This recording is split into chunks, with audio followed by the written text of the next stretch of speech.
Oké, beste mensen, welkom allemaal op weer een nieuwe Crypt070 bijeenkomst.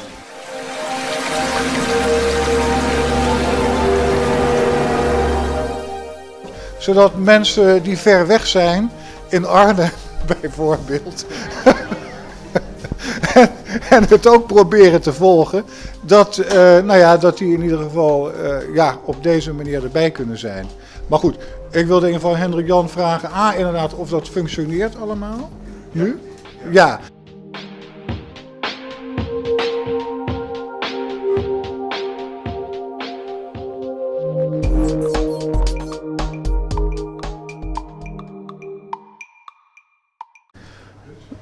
So my name is Otto de Voogd, and I had a slight conflict with the government of Estonia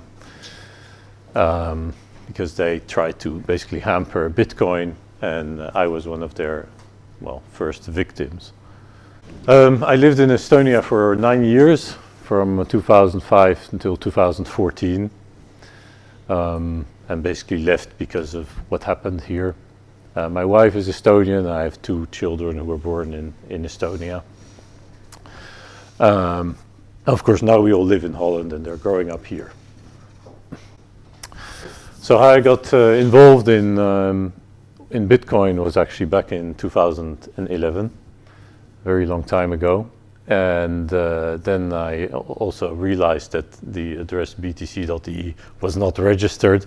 So I was like, hey, yeah, let's take it.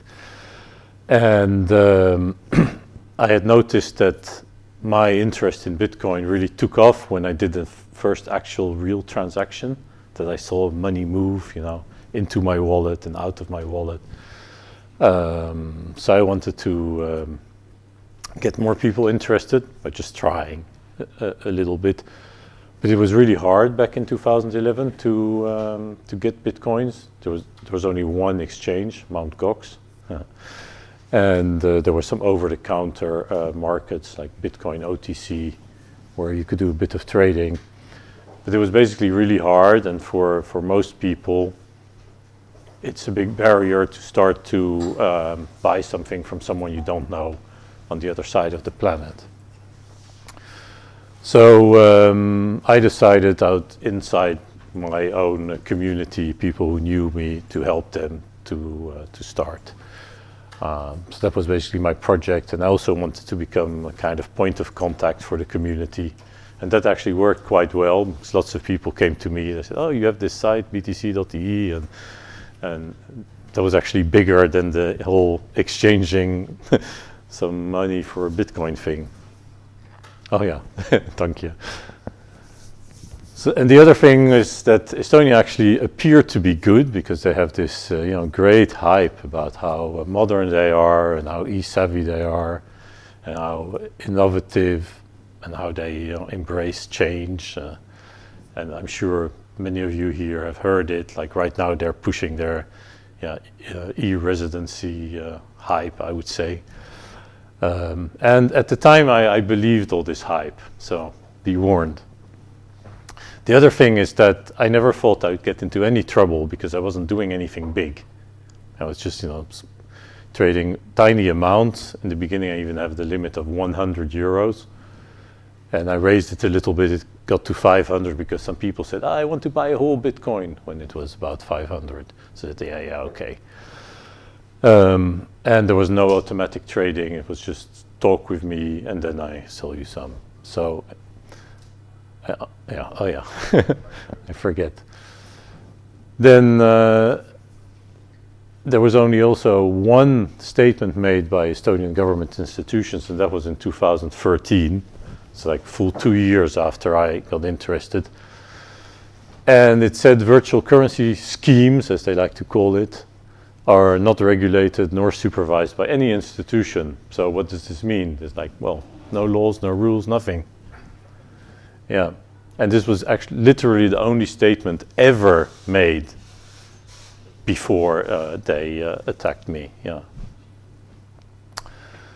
So in February 2014, that was just basically 2 months after that statement, I received an email from the FIU, which is the Financial Intelligence Unit, which is a branch of the Estonian police. And it said, if you have been trading bitcoins, then you risk a 32,000 euro fine or 3 years in prison. And then I was like, what? And so it says, well, first, why don't you start telling me which law applies? Because, nobody knows. And then, this and that law and blah, blah, blah, which they invented a new interpretation of. I get to that a bit later. But a little bit later, apparently, when they realized that I wasn't too happy about the whole thing, they sent me a precept, which is a kind of warrant, where they basically said, give us all this information about everything which you have done, and then we can use that against you in court and try and give you a fine. And I was like, yeah, you ever heard of the right not to incriminate yourself? I'd like to use that. So I actually sued the FIU to block this precept. Oh, yeah, that was the wrong button. Where's my slide? Excuse me, was this via, did they come by your door or you had to go to... No, they actually sent me an email. I got the entire email exchanges online on this website, btc.de, for your amusement. You can read it from beginning to end, and actually nearly all the communications I've had with the Estonian state institutions I've put online, all the court rulings, all the documents that my lawyer filed and that their lawyer filed. So basically everything is there. Although a lot of the court documents are in Estonian, so even I don't really understand that 100%. Okay. What did they want from you? What they wanted was basically this information from about my activities, which I could use against me, which I didn't want to give them, of course. So then they explained, like, well, yes, there's this law which is called the alternative payment law, and it requires that that you keep ID of every person with whom you've traded more than 1,000 euros per month, and you have to meet every person in person, physically, which is kind of amazing for a country that likes to call itself something. But anyway, this law was also made far before Bitcoin. It was never made by Parliament with Bitcoin in mind, because it didn't even exist at the time. It was even before Satoshi's white paper. So a second thing, which really doesn't have too much to do with my court case, but this is more about all the impediments that they have for Bitcoin. VAT was levied on Bitcoin as well. Of course, VAT is only levied above 15,000 euros, so that never even came into picture in my case. In Estonia, yeah. Estonia was, I think, the only country in the EU that tried to levy VAT on the entire value of a transacted Bitcoin, as if it's a consumption product. There were two other countries who wanted to levy VAT on the service charge, which was Sweden and Germany. And this went to court in the European Court of Justice. And in the end, the European Court of Justice shut it down, like probably some of you here know. I'm sure, Robert, you know that. And another thing, in Estonia, they have separate laws for investments, and the tax office does not recognize this as an asset for the investment purposes, which changes the way it's taxed as well, negatively, obviously. So it was like, I was like, this seems like a bit of an uncoordinated mess, because on the one hand they claim, hey, it's a financial service because it's an alternative payment method. In the case of VAT, suddenly it's not a financial service. And for investments, it's also not a financial tool. So what is it? You got to make up your mind, and they seem to be jumping on two different ideas. So either it was completely uncoordinated, or it was actually a real attempt to block Bitcoin in some way. Capital gains tax. Yeah, that was for this in this investment, in Estonia you can shield investments from capital gains as long as you leave it in an investment fund for a while. But for Bitcoin that doesn't apply. So as I already said before, there was only one public statement ever made about what Bitcoin was, and it was that it was not supervised by any state institution. I'll start with the last point, because about 3 weeks before the police started to threaten me, there was an article in a newspaper written by the boss of the largest currency exchange, who basically asked the state, like, please clarify what Bitcoin is, because we have no idea. And then, of course, I also, in my email conversations, I asked them, what is Bitcoin? And I said to them, you never published this interpretation. How am I supposed to know what the classification of Bitcoin is? Or anybody. And even this guy didn't know, and he's the boss of the largest currency exchange. I also added that link to my emails, which you can all read. And the police replied, this is including their spelling mistakes, by the way, we will not public our opinion. We will public our opinion soon. So this is very nice. We never made it public, but we're going to apply it to you anyway. And no, we did not keep it in secret. We just didn't see the need to publish it. Like, really? That's like the definition of keeping it secret, to me. But okay, so I call this PoliceLogic, or Estonian PoliceLogic, whatever suits them best for a moment. Nu mag je, volgende slide. Yeah. So I had this website, btc.de, and it was actually hosted in the United States. And then I also said, like, hey, why the hell do you think you have jurisdiction over a website hosted in the United States? And they replied with these kind of things like, well, you have an Estonian version. So I said, no, I don't anymore. Boom, gone. And of course, the domain name ended in .ee, and I had used the word Tallinn on the site. So, I don't know. So I asked them, so if a Russian website is hosted in Estonia, does it then fall under the jurisdiction of Moscow? Never got an answer to that question. They get along very well with the Russians. Anyway, yeah, next. So then there turned out to be another victim, and this guy had actually done 2 trades for less than 2,000 euros, and they actually charged him with money laundering, can you believe it, and trading without a license. So, I found out about this, and I was like, oh, I'm not telling you guys anything, right to silence exists for a damn purpose. And I obviously immediately had the impression they were just trying to, scare people away from Bitcoin by harassing a few random hobby traders. How many trades did you do? I don't remember exactly, but maybe 30 or so. 30. Yeah, it was more than his amount, but I probably got to about 10,000 euros. I don't remember exactly, but it wasn't huge.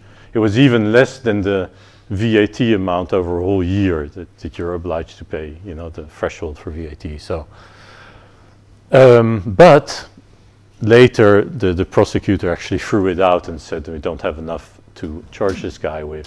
So the FIU wanted to charge him, but the prosecutor said no. But that happened only after the start of my case. So I was already launched, no way to go back. Then there was a thing that there were a bunch of other traders, which you could easily find on, say, local Bitcoins or something like that, which had traded much bigger amounts than either him or me, but they were hard to identify. So, it's a typical case probably of the lazy policeman sitting behind his keyboard and Googling, oh, who can we identify? Oh yeah, we found Otto, because I wasn't hiding, because I thought it was a free country, with decent protections in the law. But other people, especially a lot of the guys on local Bitcoins, who never published their real name, which with hindsight was probably the smart thing to do. Yeah, next. So from that, I came to this conclusion that the Estonian police can reinterpret the law keep it secret, and apply it retroactively and arbitrarily as well. So at the end, I'll tell you what the Supreme Court says about that. Ja, volgende. It's about halfway now only, so. Click. So I had this court case, which I basically started against the police. It was kind of funny because when I went to court, I saw this whole listing of cases, and it said like police against, and then there was Otto against police, and then again police against. So I was like, oh. Anyway, so I argued that, or my lawyer actually argued that this Estonian law violates EU law.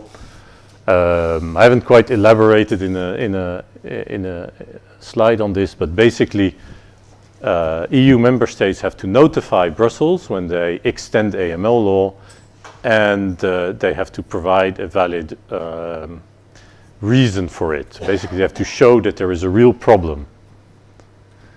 And nee, wat doe je nou? Yeah, good. So they didn't do that. They never even registered their extension with the EU. So I was like, hey, well, you know, it's like if the president doesn't sign a law, it's not valid. You know, might have passed through parliament and everything. But that seemed to be a pretty good point. Then, of course, I argued that this law doesn't apply to bitcoins. Well, we should do if you start a court case. And that I am not an obligated person under AML law. Obligated person is a person who's obliged to register, basically on the basis that this wasn't anything big. It cost me 9,000 euros in lawyer fees, which is actually by Western standards not extremely much, but it did feel like a lot of money to me. And actually one of the things that pissed me off most, that I was wasting money for nothing. And 2.5 years.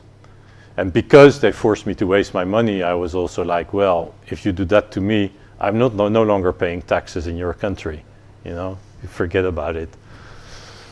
So we went all the way to the Supreme Court, where unfortunately I lost. Next slide. So after losing just meant that I had to answer their question. So the Supreme Court found that no, this law was perfectly clear, even though nobody knew beforehand which law applied to Bitcoin. Like even the boss of the biggest exchange didn't know. It was no interpretation was ever published. But no, you know, normal people must just be able to guess this interpretation somehow. Yeah, sure. And in spite of the fact that they violated EU law, the law was still valid. According to the Estonian Supreme Court. So I was like, what's the point of all, you know, if basically they're saying, the Estonian court is saying that Estonia can violate EU law without repercussion. So I wasn't extremely happy with that case, and then you start to feel like Donald Trump, and you want to start talking about so-called judges, but in any case. So I was forced to answer this precept, and I basically answered each question with this sentence: that I have reason to believe that answering this question could provide the police with information that could be used against me in a court of law. Therefore, I respectfully decline to answer this question so as to avoid the risk of incriminating myself. And the point was, because they hadn't accepted this excuse in the Supreme Court, to force them to violate my human rights. That's what I was trying to get them to do, because this is a basic human right in the European Court of Justice. And I was like, okay, if you want to play this game, I'm going to force you to. But surprisingly, within a week, I got an answer like, yeah, no, we don't have any evidence, so we're closing the case. So probably they felt that I wasn't going to leave it at that and was going to bash them all the way to the European Court of Justice, or, you know, but they didn't fall for that. Ja, volgende. So the next steps, these are long shots. We filed a complaint with the European Commission for the fact that Estonia violated EU law, which I explained earlier, which is basically just file the complaint, and then if they take it, it becomes a matter between European Commission lawyers and Estonian lawyers. It doesn't even involve me anymore. I've just notified them that I'm aware of the fact that Estonia violated certain provisions of EU law. And I filed a complaint at the European Court of Human Rights based on the fact that they denied me my right, not to answer questions. Yeah, but I haven't heard anything back from them. That these things take years. We may never get an answer. It may never be taken up. So who knows? I'm not holding my breath. I'm just, well, if anything ever comes out, then I'll say, hey, okay, well, let's see what happens. Yeah. So yeah, since the end of my case, I'm kind of being a little bit annoying to Estonian officials. So I asked them these questions because they claim like, well, we're the most transparent country in the world. So, okay, great. Which law applies to Ethereum then? I asked them that. They just refused to answer. You can see all that entire exchange on my website as well. It's really, really, really funny. But the thing is that actually today in the train, I got an answer from the Ministry of Finance that finally, it just came in today, and they said like, yeah, the same law applies to Ethereum as to Bitcoin. Oh, okay, good. So don't try anything with Ethereum there either.